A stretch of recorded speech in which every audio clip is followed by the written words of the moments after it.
This is the Glazers family, who own Manchester United. Well, they actually own 69% of the club, but because they have the majority stake, it is safe to say that they own Man United. And if you come across any Man United fan and talk about this family, they won't hide their hatred towards them because Glazers family have been blamed for Man United's downfall. They have been accused of taking profits and not investing in the club properly. So United fans clearly wanted a change, and they had high hopes when Sheikh Jassim, a Saudi Arabian businessman, showed interest in buying Man United from Glazers. But it was recently reported that the Sheikh has withdrawn his bid to buy Manchester United from Glazers. And in this video, we'll try to understand the reasons behind the Sheikh's withdrawal, why United fans hate Glazers, and most importantly, we'll try to understand the position of Jim Ratcliffe, that new potential buyer, and what would that mean for Man United and their fans.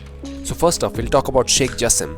Sheikh Jassim bin Hamad Al Thani is a member of Qatari royal family and the chairman of Qatar Islamic Bank, QIB, the largest bank in Qatar. He grew up alongside Emir of Qatar. They both went to boarding school in the UK before attending Sandhurst, an esteemed military academy in England. Sheikh Jassim enjoyed much success in his role at QIB and is of course a part of influential circles in Qatar. To be honest, there's very limited information available about Sheikh Jassim, but his father is a different story. His father, HPJ, is the younger brother of Jassim bin Mohammed Al Thani, the founder of modern Qatar. His father has served as a prime minister and the foreign minister of the Gulf state. So I'll spare all the details and I'll share an interesting fact about his father. He is formerly the chairman of Qatari Investment Authority, which has direct links to QSI, the entity that bought PSG in 2011. So Man U versus PSG could have been son versus father if the takeover went through. Anyways, Sheikh Jassim has been described as a Man United fan. It is said that he has been a supporter of the club since his childhood, attending several matches and even playing recreational five-a-side in a Man United shirt. He also established the 9-2 Foundation, an entity named in the honor of the club's famous class of 92, which is officially registered as a UK company with Sheikh Jassim listed as a director. Just on a side note, the collective wealth of his family is somewhere close to $275 billion and Sheikh Jassim's personal wealth is estimated around $1.5 billion.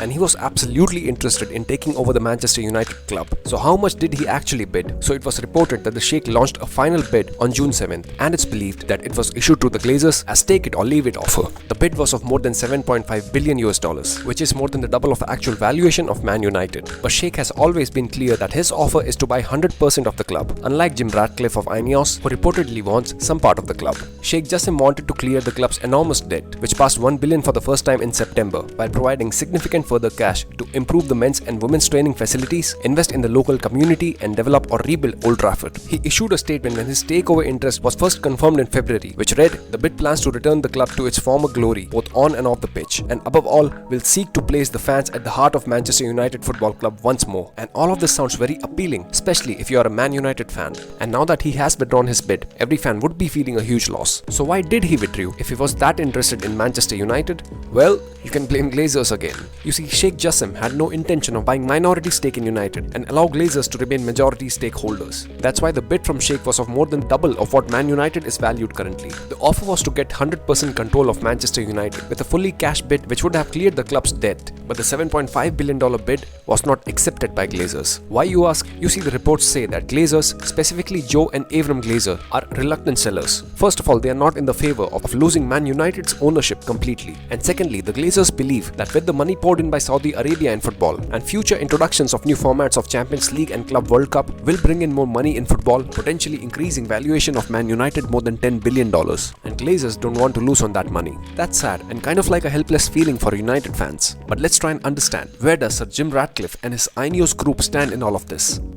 So who is Sir Jim Ratcliffe? He is a British billionaire who also happens to be a chemical engineer. Ratcliffe is the CEO of the Ineos Chemical Group, which he founded in 1998. Ineos Group is a British multinational chemicals company headquartered in London. It is the fourth largest chemical company in the world. It employs over 26,000 people and generates over $65 billion annually. The chemicals and raw materials that Ineos produce go into nearly everything we touch every day. It owns multiple chemical companies and have active investments in various industries including sports, and not only in one sport or a single franchise. Ineos has invested in elite sports like football, running, rugby, cycling, sailing and Formula 1. In football, they already own French side OG Nice and Swiss Super League outfit FC Lausanne Sport. Talking about Sir Jim Ratcliffe, He was born in Failsworth, which is in Greater Manchester area. He's also known to be a boyhood Manchester United fan. One of his well-known quality is he's known for his negotiation stance. He was also called Dr. No by trade unions. He has built his huge fortune by buying up and turning around abandoned or rejected parts of other businesses. Although exact estimates of his wealth vary, but Forbes put him at around $18 billion, whereas Sunday Times Rich List have him as the second wealthiest person in UK and says his wealth is closer to £30 billion.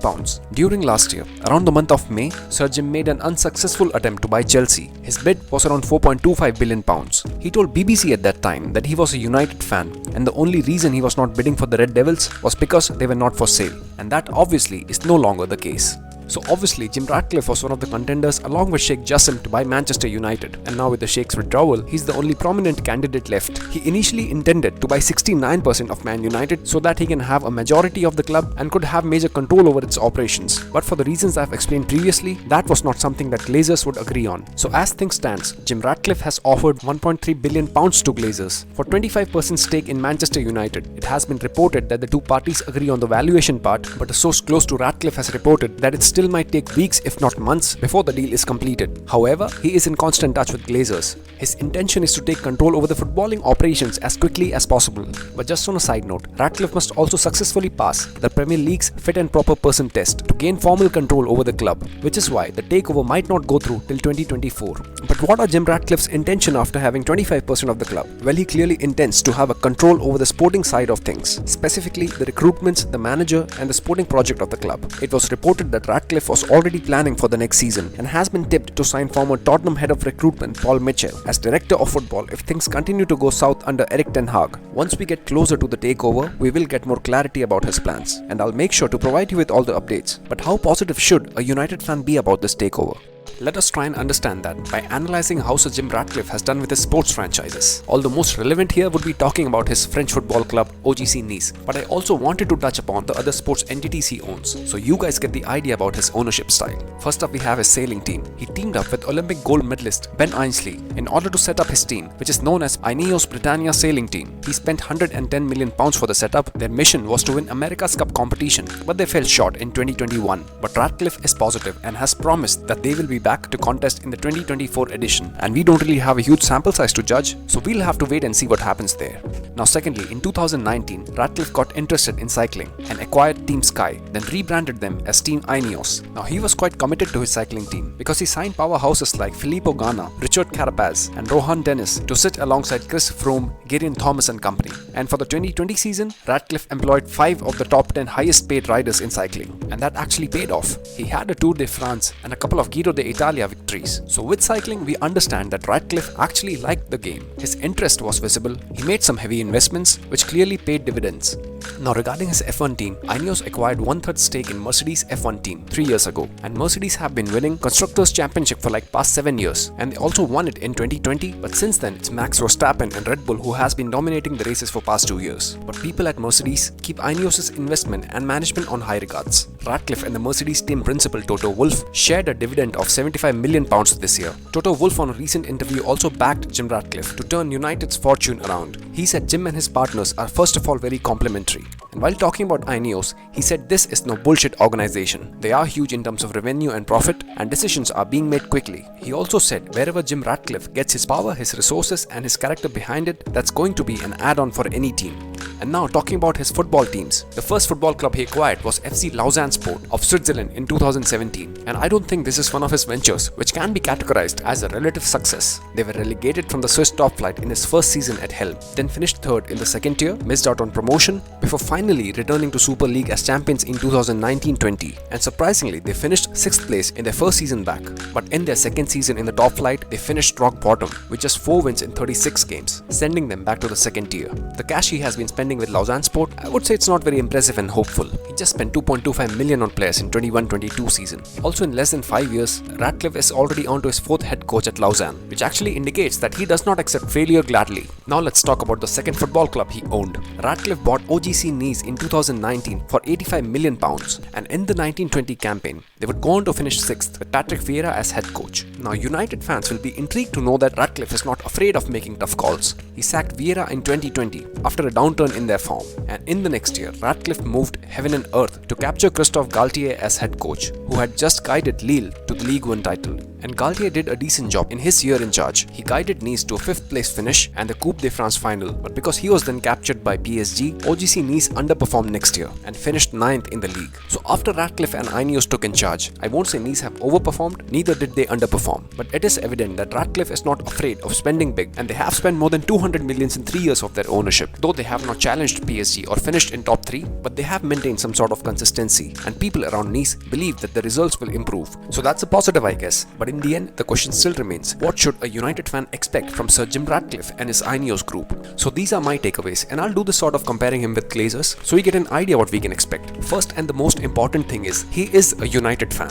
which means there is a possibility of a dialogue between the management and the fans, which was not the case with Glazers. Now secondly, the impression that we get from the other sports entities he owns is on a positive side. We don't have this impression that he owns that entity to just take out the profit share. Sir Ratcliffe and his group has shown some active involvement. Now my third point would be, Manchester United is one of the biggest brands in sports and would be the biggest brand that Ineos and Ratcliffe would own, and he would get a lot of attention because of United, and I don't think he would want to spoil his impression that he has, which is, he improves the quality of the businesses that have been underperforming. So I believe he will do that with United as well. Now my fourth point would be, the amount he has spent on signings in OGC Nice and FC Lausanne is nowhere close to the amount he would have to spend in United. Now understanding the fact that he would earn more in the Premier League compared to the French League, I believe that he would be inclined to spend more. Now the problem here is that he would only own 25% stake in Manchester United, which is not the case with his other sports franchises. And the reports say that he would want to have an active involvement in the sporting side of things, which means he would want the players, the coaches and the management according to him. So I don't understand how the spending structure would work, because he does not own the whole club. Would he spend from his own pockets for the signings, or spend from the club's profit like Glazers used to do? We will get more clarity on this once the ownership structure is sorted, and I will be here to provide you with all the updates. But for now, I would say fans should remain positive for Sir Jim Ratcliffe and Ineos, because if he is a United fan as he says, he would not behave like a typical club owner. And that will be the video, guys. Let me know what you think about the current ownership situation, and feel free to write down below if you want me to talk about any specific topic in football. I'll be happy to do the research and provide the video for you guys. Like the video, share with your friends and follow Football Ledger. Help out a fellow football fan. Thank you and see you on the next one.